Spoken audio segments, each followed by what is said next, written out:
Uh, I'm Karamat Ali. I am based in Karachi, Pakistan. I work mainly with labor and trade unions as well as workers in the informal sector, especially the more vulnerable section of workers, that is women, children, bonded labor, fisher folk, which are like the majority at the moment. I have been involved in this work since the past 40 years. Looking at the political situation in Pakistan and broadly in the South Asian region, because we are part of South Asia and we face similar problems.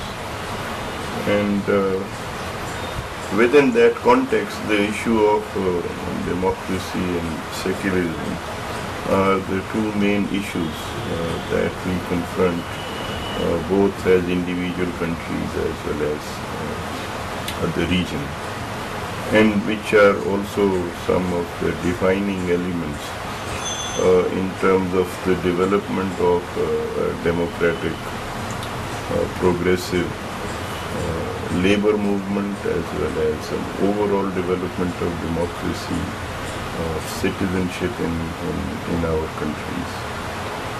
Now, if you look back a little, unlike Europe and North America, in this region, actually democracy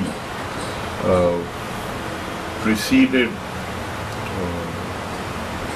the development of a secular society. Because, as you know, in Europe there was a bitter fight against the domination of the church, which was in collusion with despotic monarchies before you could move on a democratic path. Whereas in this region, we had monarchies which were maybe not as despotic as the ones in Europe, and the church did not have that kind of power over either the people or the state. But it was there.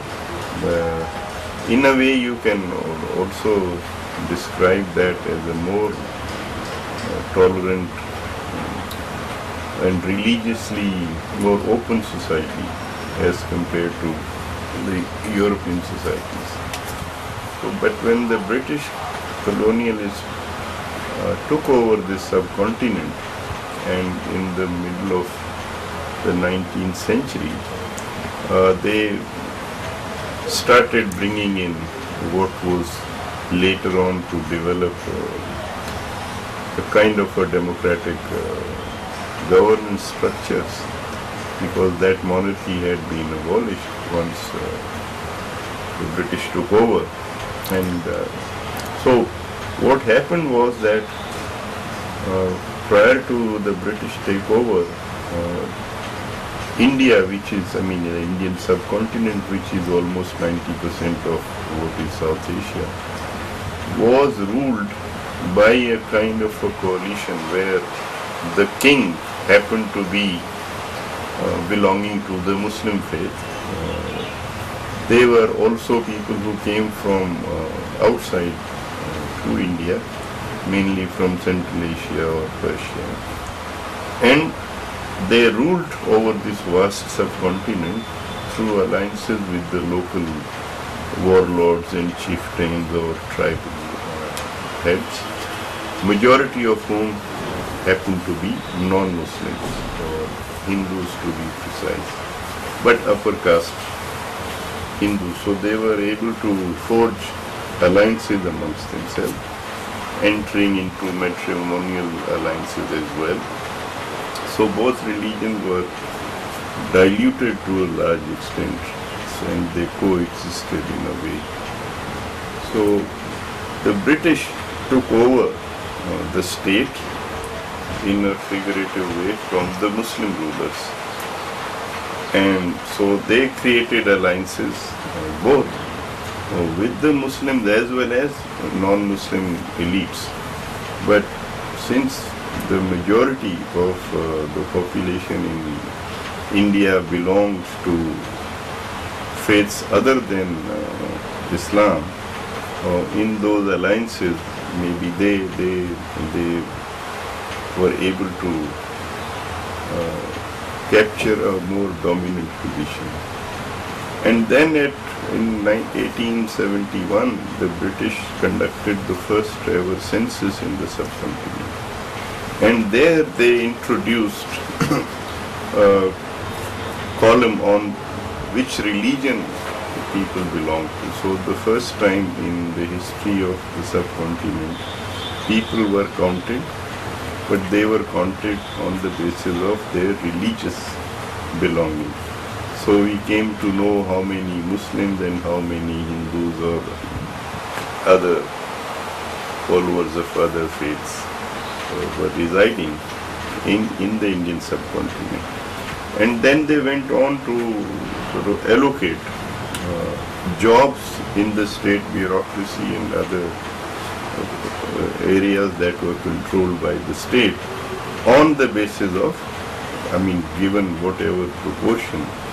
So basically the whole state affairs became communalized. So they introduced communalization of society before they introduced democratization, because communalization happened at one go through the census, and democracy was brought in small doses. So it took, for example, from 1857 to 1935, when they brought in the first India Act of 1935, which allowed limited participation to the local population. It was the first step towards democratization of the governance. So provincial level assemblies were established where not everybody voted. Only 15% of the population had the right to vote. So it was a limited kind of democracy where the center, which was in turn controlled by the British Parliament, had most powers, and the provinces had very little kind of local level powers. So democracy was following communalization.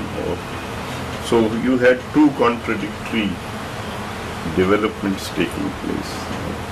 Whereas in Europe, it was first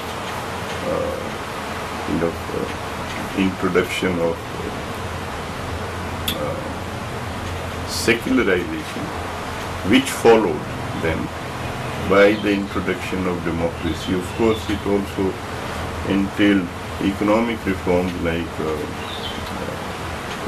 kind of a abolition of feudalism, more importantly, which then paved the way for a more democratic economic development as well. Whereas in India, in the late 18th century, I'm talking about the Indian subcontinent of that time. So in 1793, when the whole of India was still not under British control, but the whole of Bengal and certain other parts had already been brought under the British control. So they introduced what was known as a permanent settlement of land ownership. So they introduced private land ownership of huge tracts of land for the first time in India. Earlier, there was no feudalism in India. Land was owned collectively by the whole villages, and the title used to belong to the king, who appointed his functionaries like governors, etc., who would collect taxes as like part of the produce and keep some to provide services to the king, like soldiers, etc., and maintain some kind of administrative structure, and the rest would go to the king.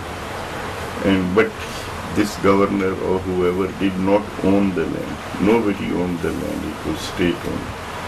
So this feudal system was introduced in India as opposed to being dismantled in Europe.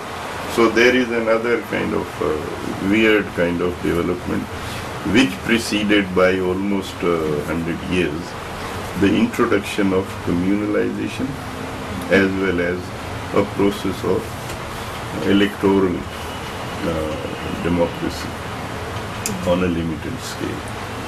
So this kind of had the effect of polarizing as the competition grew in terms of political participation, in terms of economic opportunity, education, jobs in the state bureaucracy.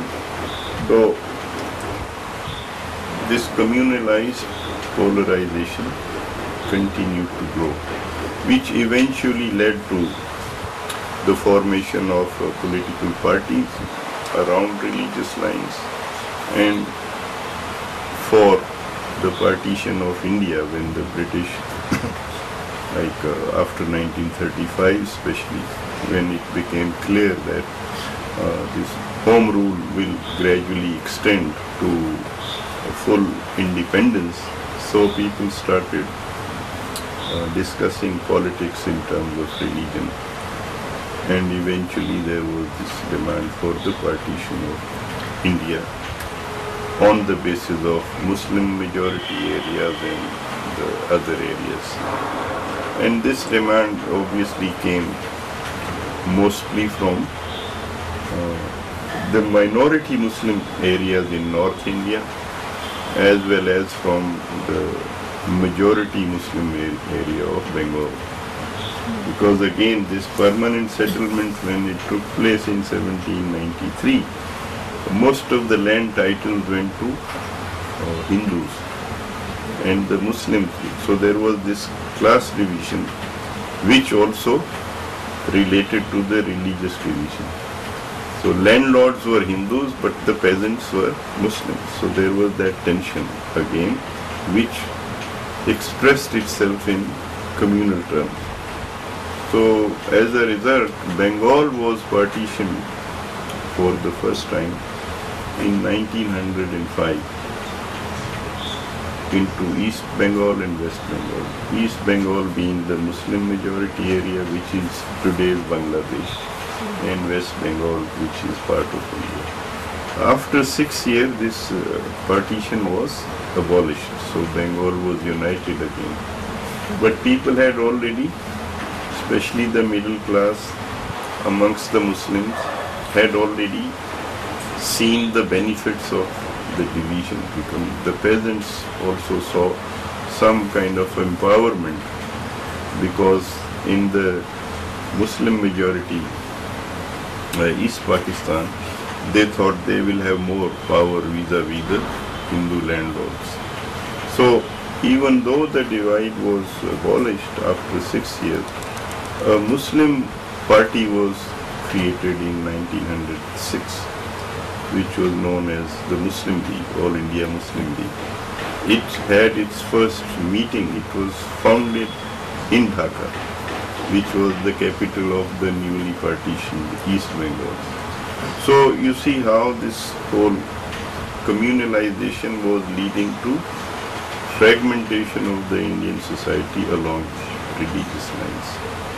So eventually India was partitioned in 1947, and at that time and a little earlier before the partition, these religious passions got heightened and there were large-scale clashes and massacres that took place, which actually, the already highly charged communal situation became overcharged as a result of those massacres, where large numbers of people migrated from Muslim majority areas, non-Muslims migrated to what is now India, and from Muslim minority areas in North India, they migrated to what became either East Pakistan or West Pakistan. So it really further communalized, and the notion that Pakistan was created on the basis of religion, so it had to be an Islamic state. So this whole debate about what kind of laws will be there, so there is the question of bringing in Islamic laws and fashioning, state taking the responsibility of fashioning people's lives according to Islam. Of course, there wasn't much consensus on that as to what interpretation of Islam. But still, again, this whole question of minority and majority shifted from being amongst Muslims and non-Muslims to the various sects amongst Muslims. So, in a democratic way, what was not acceptable to Muslim elite in a united India, because they had lesser votes, they wanted to then impose that principle upon the minority Muslim sects. So then the notion was that in a democratic framework, the will of the majority must prevail. So if 60% or 70% of the population is Sunni Muslim, it should be their interpretation which should prevail. But of course, there are serious problems in that. So even though, Pakistan was not really governed by the so-called Islamic or Sharia law, the debate was there, and the whole cultural scene was dominated by this debate and the notion that there has to be a Muslim way of life, which is distinct from non-Muslim ways of life, which must prevail. So in that, the mullahs who were earlier not really part of this demand for the creation of a separate country, they actually, majority of the mullahs opposed the creation of a new country on the basis of Islam. So then, of course, once it happened, then they tried to capture the political power there. So, and given the fact that the Muslim society, especially in the undivided India and in the areas which became Pakistan, was the least literate amongst the Indian population. Less than 10% of the population was literate. So the mullahs had the monopoly over interpretation of religion. So, and ordinary people were completely dependent on their practice of Islam, on what the mullahs said, because Islam was practiced, or rituals were practiced in Arabic language, and most people could not even read or write in their mother tongue. So you can imagine the extent of their knowledge of an alien language. So it really it played out at an individual personal level, from birth to death to marriage to other kind of social rituals, to prayer to, and also in terms of what are the injunctions of Islam in terms of individual and public morality, of culture, of the place of men and women in the society, of old people, of children, of girls and boys. So all that was being basically imposed by these mullahs, who were in turn, most of them were literally, they were illiterate, they were at the most semi-literate, because they went to these madrasas and learned a few rituals on how to lead a prayer and how to say a few ayats of Quran, or they didn't know much beyond that. So it was really again a communalized society, mainly of illiterate and poor people, because most of the people were extremely poor, because what is now Pakistan is totally dominated, and at that time even more, by the feudal economic structure. In the rural areas there was no industry, there was no commerce really, and these were the areas that were providing most of the soldiers to the British Army. So it was really a very backward part of India, both economically, politically and socially. And there you add to it this half-baked kind of idea of Islam, and try to then develop a governance system which is supposed to be Islamic.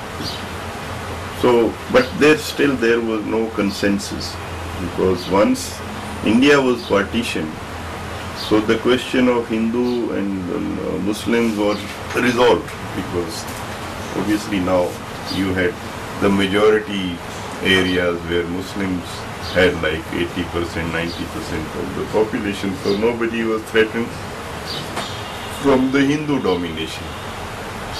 So now the question came of your own identity, because India was essentially a multinational, multi-ethnic subcontinent. There were almost 30 very distinct, what you can call as nations or nationalities or ethnic groups or tribes, which had their own languages, their distinct culture. They looked different, So then it, like in Pakistan, East Bengal, which became East Pakistan, was a majority of the 5 provinces in Pakistan. East Pakistan alone had about 60% of the population. So then they wanted to apply that principle of majority to assert their rule in a democratic setup, to rule over Pakistan. Whereas the rest of Pakistani, especially the Punjabis and the Pathans and the migrants from North India, they not only thought they were the ruling elite, because it was not the Bengalis who were ruling India, it was these people who migrate especially from other parts of the world. So they would not treat Bengalis as equals. So then this democratic principle was not accepted, because then they wanted to create parity. So 44% or 43% people in West Pakistan had to be accepted as equal to 56 or 57%. So did not formulate a constitution in Pakistan till 1956. From 1947 to 96, we could not formulate a constitution because this issue had not been resolved.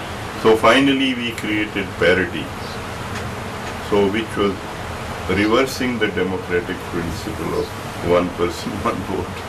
So then we formed our first constitution. But the issue remained that if there would be elections on the basis of one person, one vote, they will be one block of 50%, and the rest of Pakistanis were distinctly divided into 4 very distinct people: Punjabis, Pathans, Baloch and Sindhi. They didn't even look alike. They were different languages. They were very little contact among them in the historical sense. So all that then came into play. So that is where this whole majoritarian principle, which was first rejected in the name of Islam and non-Muslim, was now being rejected in the name of ethnicity and nationality, because some were superior to others, some had more power in the state structure than the others, and they were not willing to then come together in a democratic dispensation. So democracy had faced a serious setback as a result. because we communalized, we opposed the democratic principle in the United India, and now we were again making a U-turn to subvert the same principle. No, because then people are asserting their ethnicities, their languages, and people who have power, they are using the argument of Islam, that we are all Muslims, we cannot afford to think in terms of our nationalities, we are one. So, no, people asserted control over their natural resources. So those in power, which were like people in the army, in the bureaucracy, who were controlling the state, they had to lose something to allow those people to gain control. So then they used Islam against the Muslim. Earlier Islam was being used against the non-Muslims.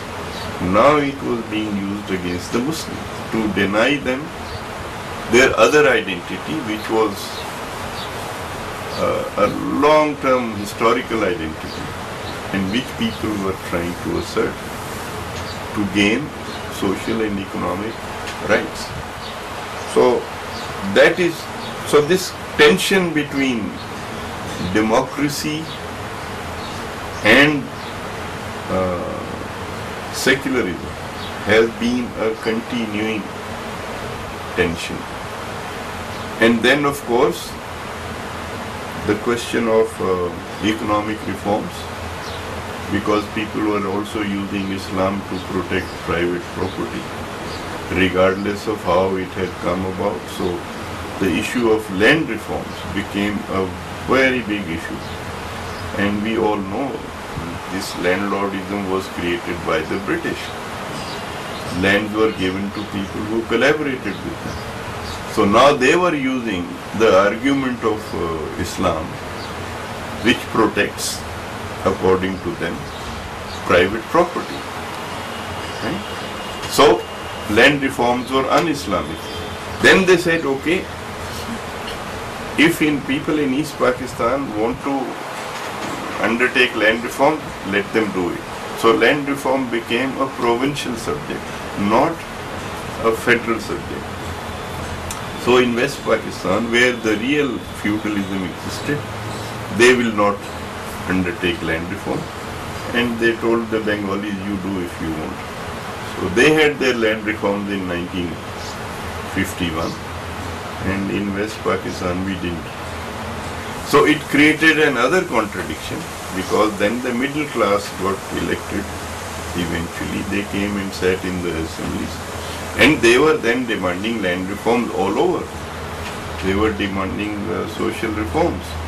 So this whole thing, it becomes more and more untenable. So you want to still use the religious argument.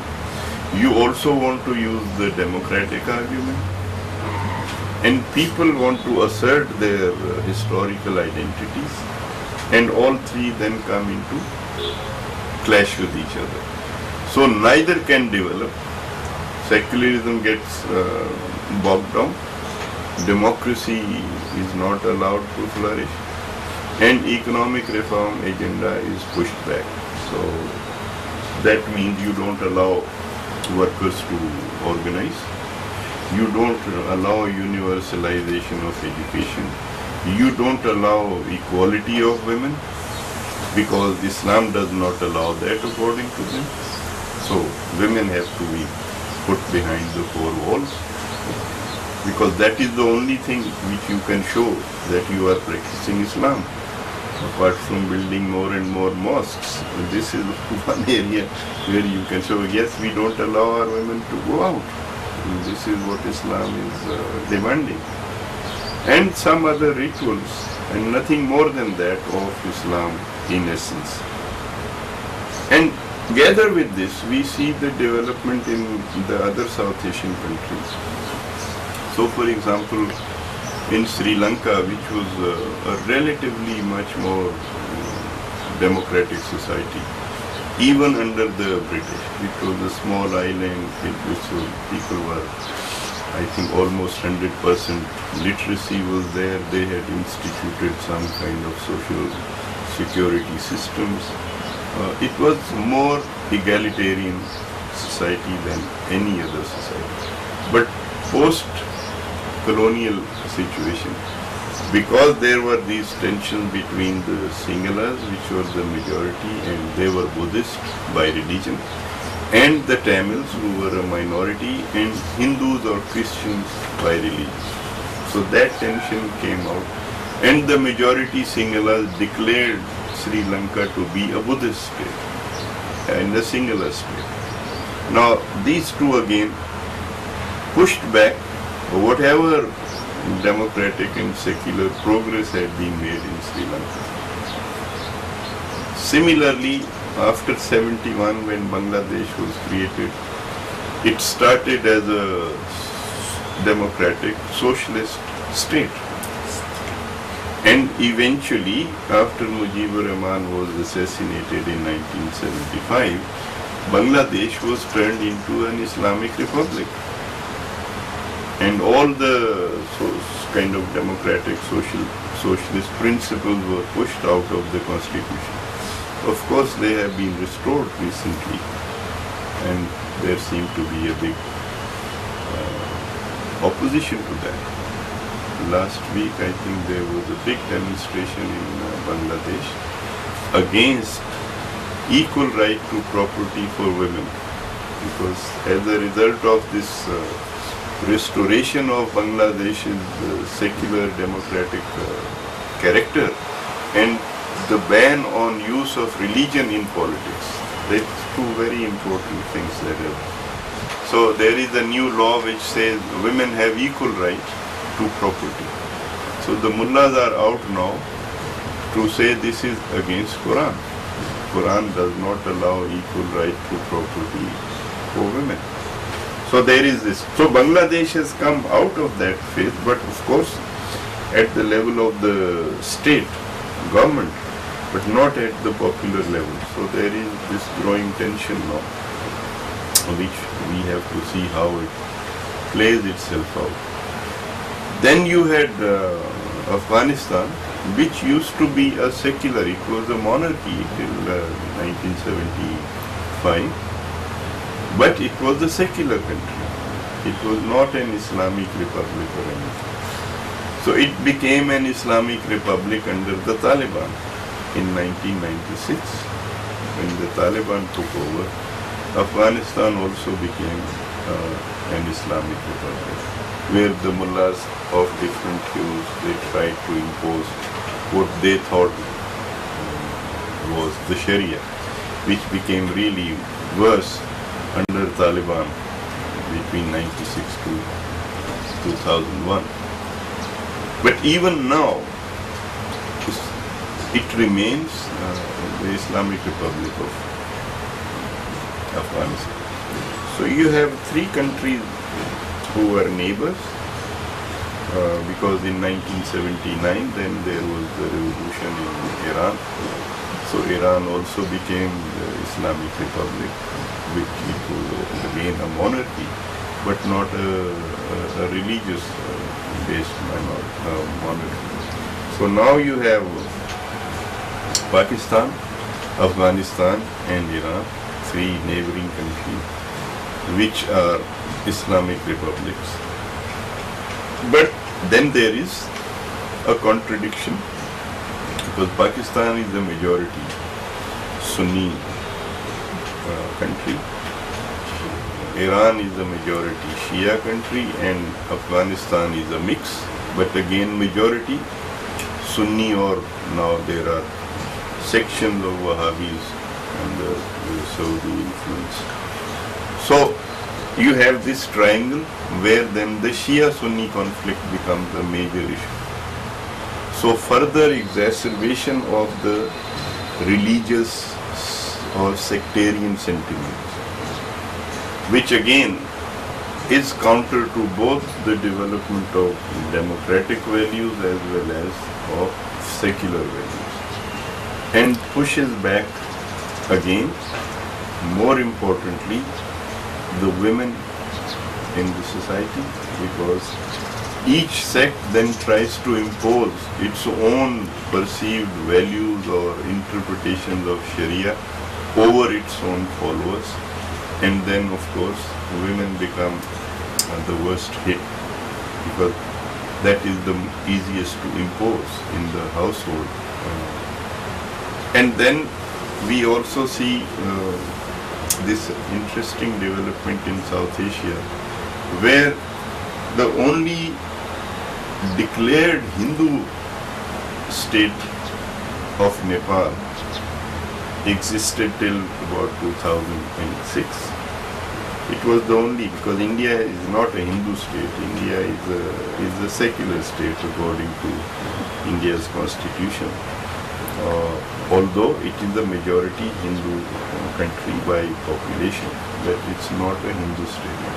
Nepal was the only Hindu state. Now, as a result of the movement in 2006, Nepal has got rid of both the monarchy, and they are about to abolish feudalism, but also they have changed it into a democratic republic. It's a secular democratic republic now. So that is like one very distinct development within South Asia, where most, because Afghanistan also is now part of South Asia, it's a full member of SAARC, the regional arrangement.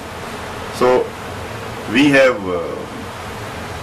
4 countries which have gone the non-secular way, and obviously therefore undemocratic governance, which is Sri Lanka, Pakistan, Afghanistan, Iran.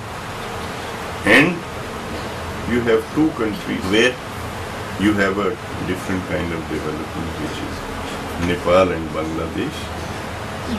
Bhutan is a monarchy, it's a tiny state, but it's not a Hindu state. It's a kind of a mix.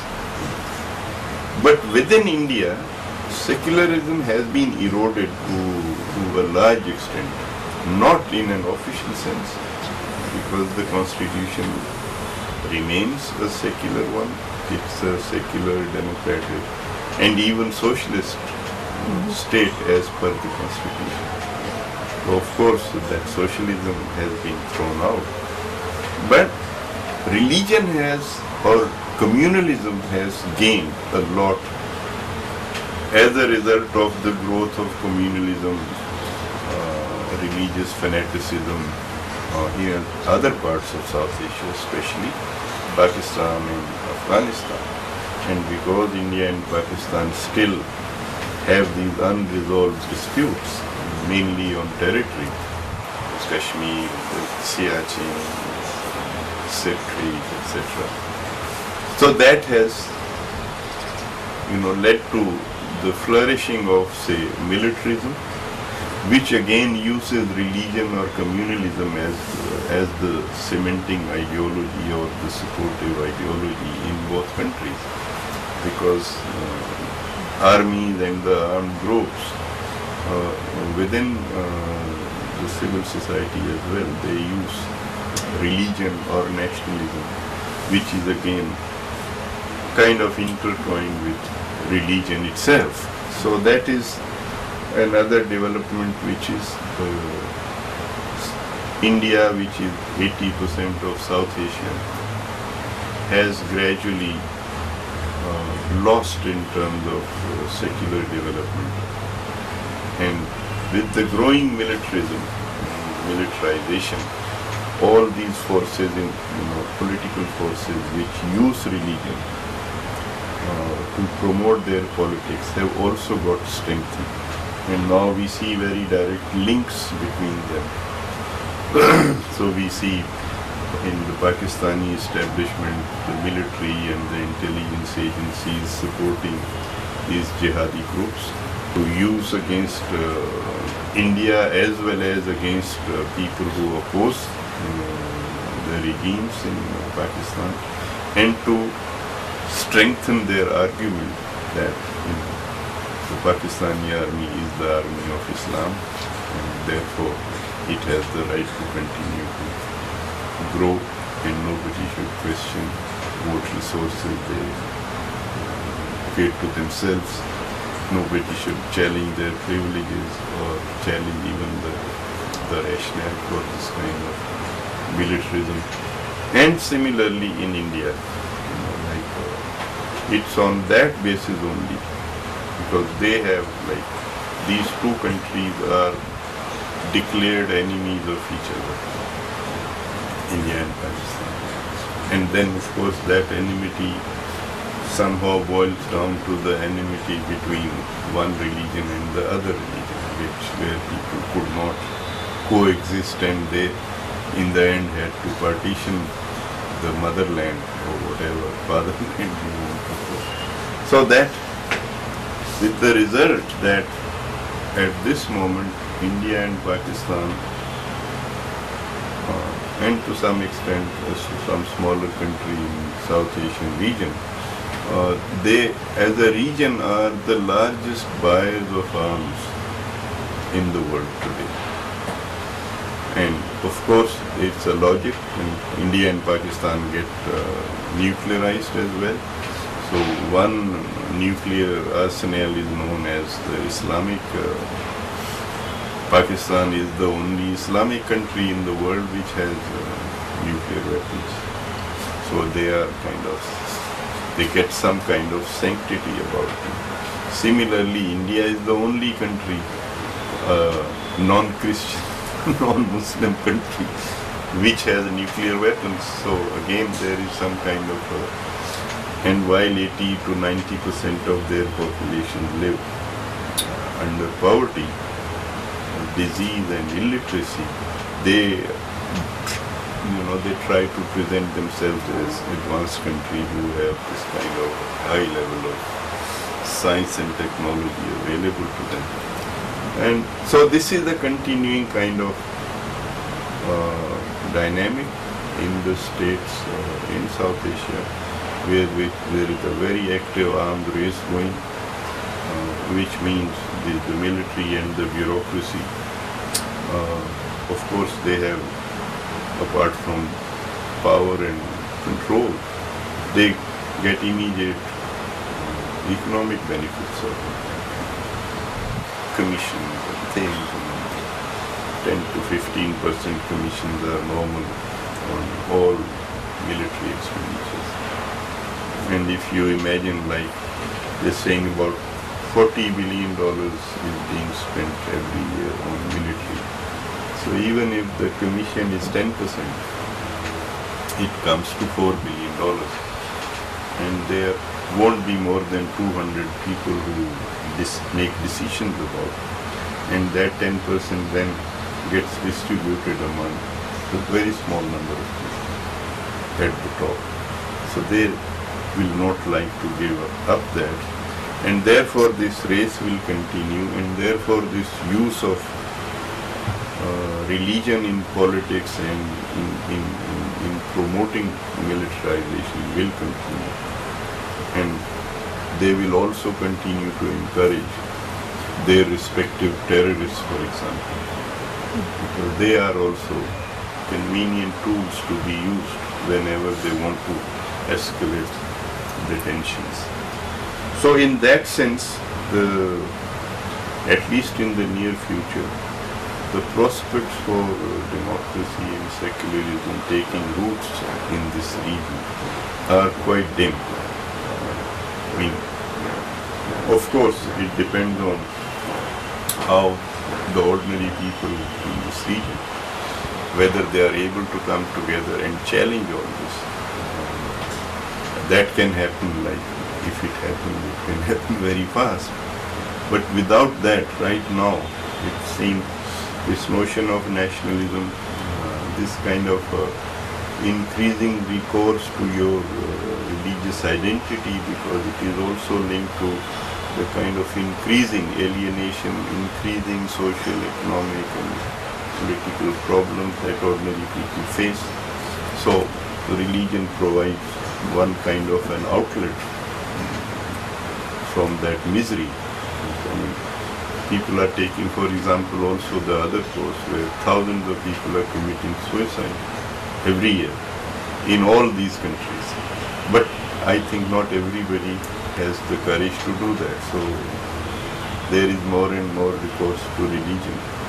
And therefore, this kind of vicious cycle where people get desperate, their conditions are becoming more miserable, they turn more and more to religion, and the religious leaders or whoever, they push them into this kind of communalism, into the kind of extremist views of religion, hatred of other religions, and then it feeds into the military-industrial complex, which in turn feeds it back into the popular, because they have to explain every time. Like Pakistan has now increased its military budget by 18%. India increased its military budget by 15 or so in March. So they also have to justify that. So people have to continuously made to feel you have an enemy.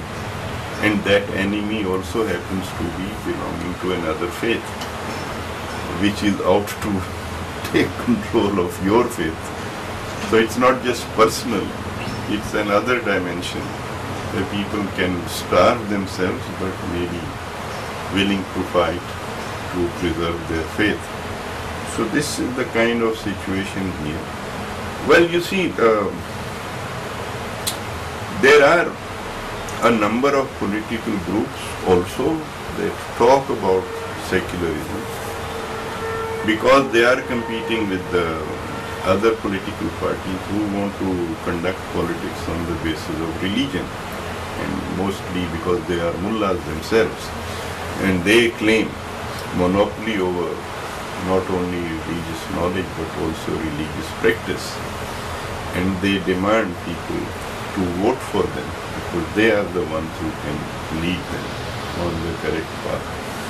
So these other political parties, while they also use religion as an important tool, because then if you want to assert a separate identity for, say, a country like Pakistan, you can do it either on the basis of a democratic, progressive, welfare state, or else on the basis of religion. Since it is not moving towards a democratic welfare state situation, religion is the most convenient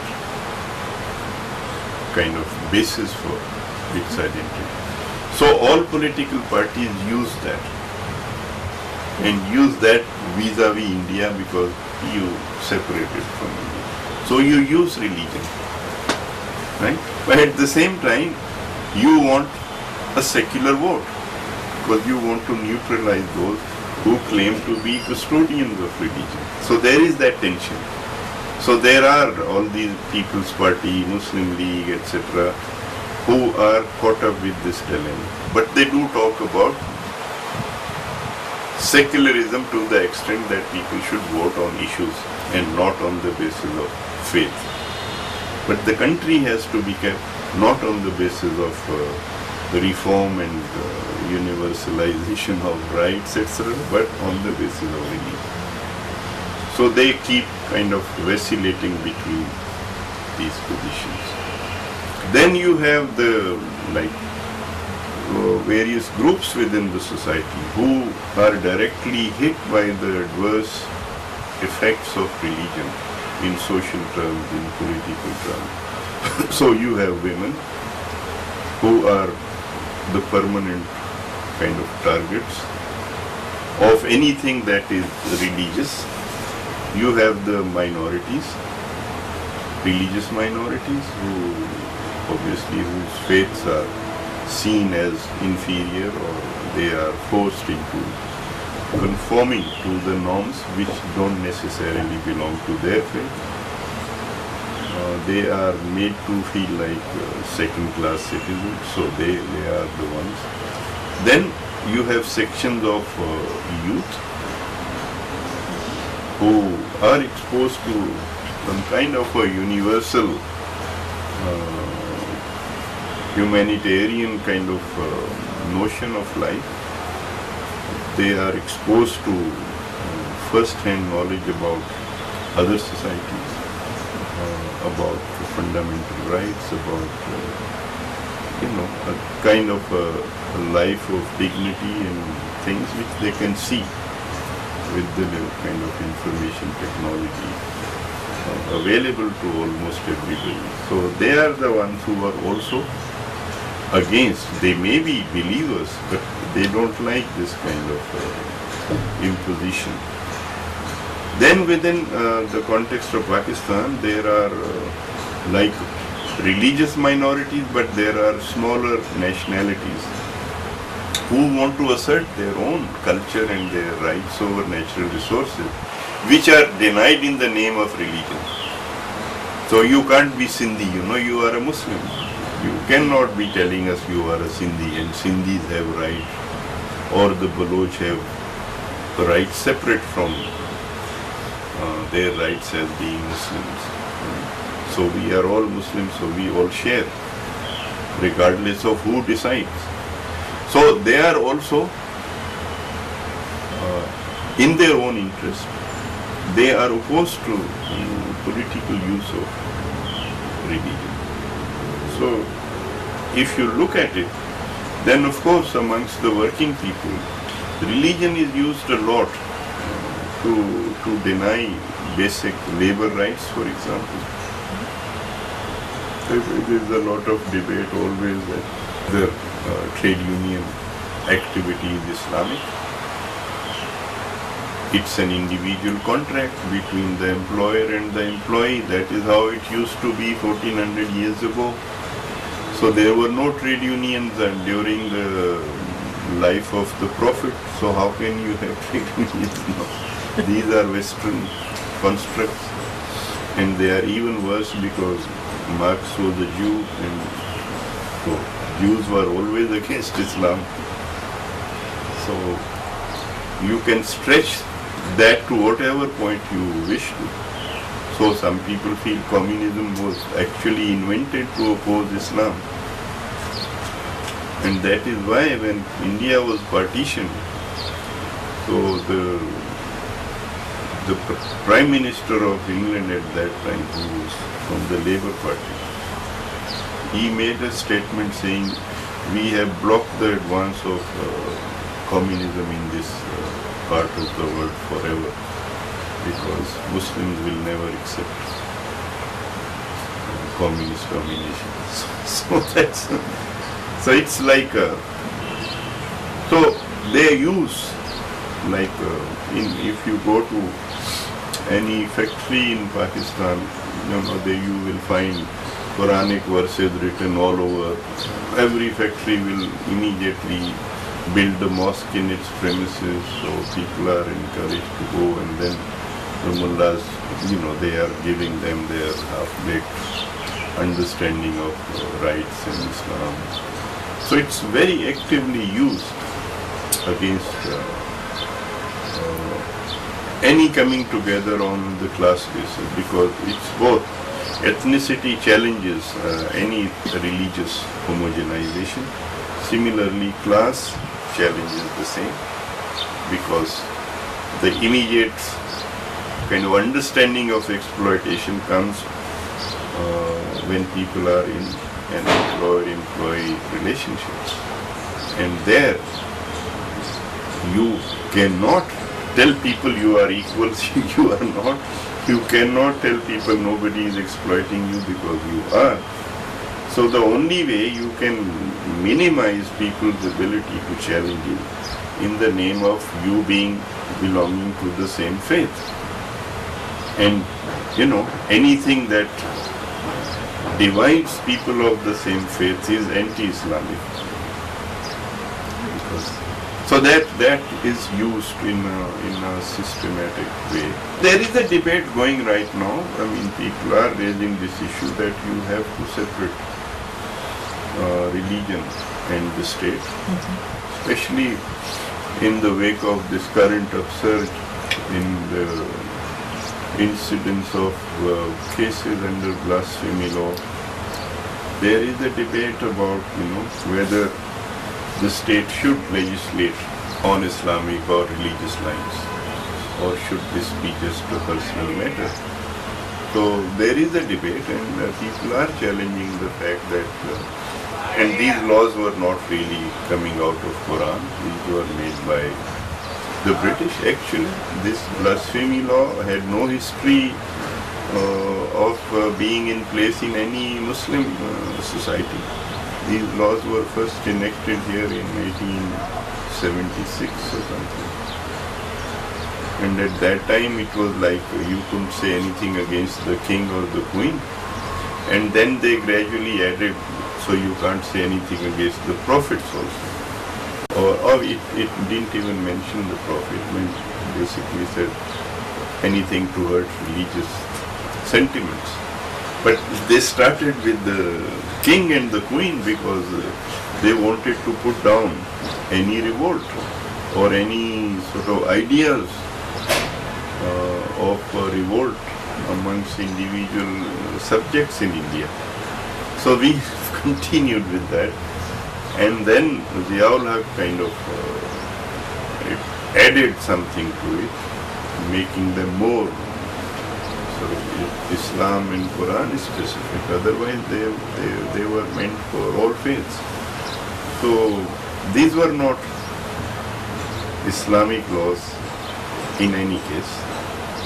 So there is an ongoing debate, although it's right now, because it's quite possible for anybody to go and say, I heard this person saying something against the Prophet. So you don't really need to provide any proof or anything. There is no inquiry, or you just go and file a case. And the person becomes vulnerable even before a trial takes place.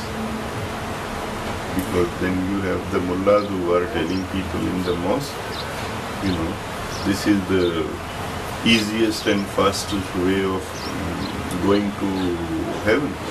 You just go and kill someone who is accused of blasphemy. And there are lots of people who feel, there is nothing much in life, no value to your life, no future, no hope. But you believe in a certain way that there is a life hereafter. So what better way of entering into a life of permanent happiness and pleasure, and so you become a hero in this world. And so that is in a way people can also see how all this undermines not only democratic values but overall socio-economic progress in the society. It destabilizes, it creates so much fear, insecurity amongst people, whether they belong to the majority community or a minority community. But the overall insecurity. And of course, it also stalls any serious understanding of people's own religion. The mullah, arrogates totally disproportionate power to themselves over how people should live their lives. And they make then economic benefits out of that. They extend political power. They are able to intimidate state functionaries to their advantage. And of course then, because of globalization, these global powers, they also need people who they can negotiate to promote their interests. And now we see all these through WikiLeaks, how these mullahs have been approaching the US administration to support them. And we know they have been supporting them. They are the ones who... So it's a kind of really a vicious kind of circle where people who proclaim to be promoting democratic and secular values globally end up actually doing the exact opposite of that. And people within each country, yeah, they are caught up in this, like totally contradictory kind of